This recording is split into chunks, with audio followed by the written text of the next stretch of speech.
Here's something that I genuinely don't understand about people who don't watch K-dramas. A lot of people tend to think that K-dramas are for losers or for people who watch something stupid, or like they would call those people like Koreaboos or whatever. Like they would think that those people who watch K-dramas are obsessed with Korea and they're just obsessed with Korean men and they just want to go to Korea. That's like the only reason why people watch Korean dramas. Like they think that there's no substance.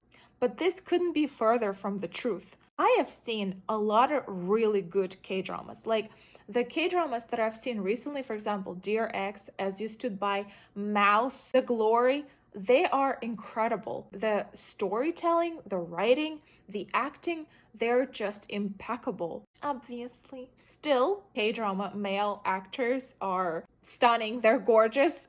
I'm not going to deny that. Part of the reason why they're casted is because of their looks.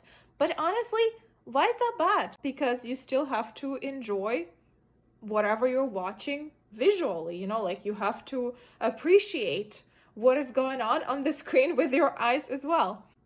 But like I said, this is not the strongest suit of K-dramas. The stories, even if you're watching like a romantic K-drama and maybe the storytelling isn't the strongest there, at least you know that there is a beautiful romantic story. There is a story about two people actually falling in love, and it's probably gonna be not toxic, not abusive. Like the male lead will probably be an actual green flag. Like the male lead will actually be really good to the female lead. He will try to go out of his way to actually help her and do whatever she needs. Or if the male lead, let's say, is not like perfect from the beginning, he actually learns to be a better person and he learns to treat the female lead much better. Now, I'm not talking about the situations when the male lead is clearly a red flag, like he's clearly toxic.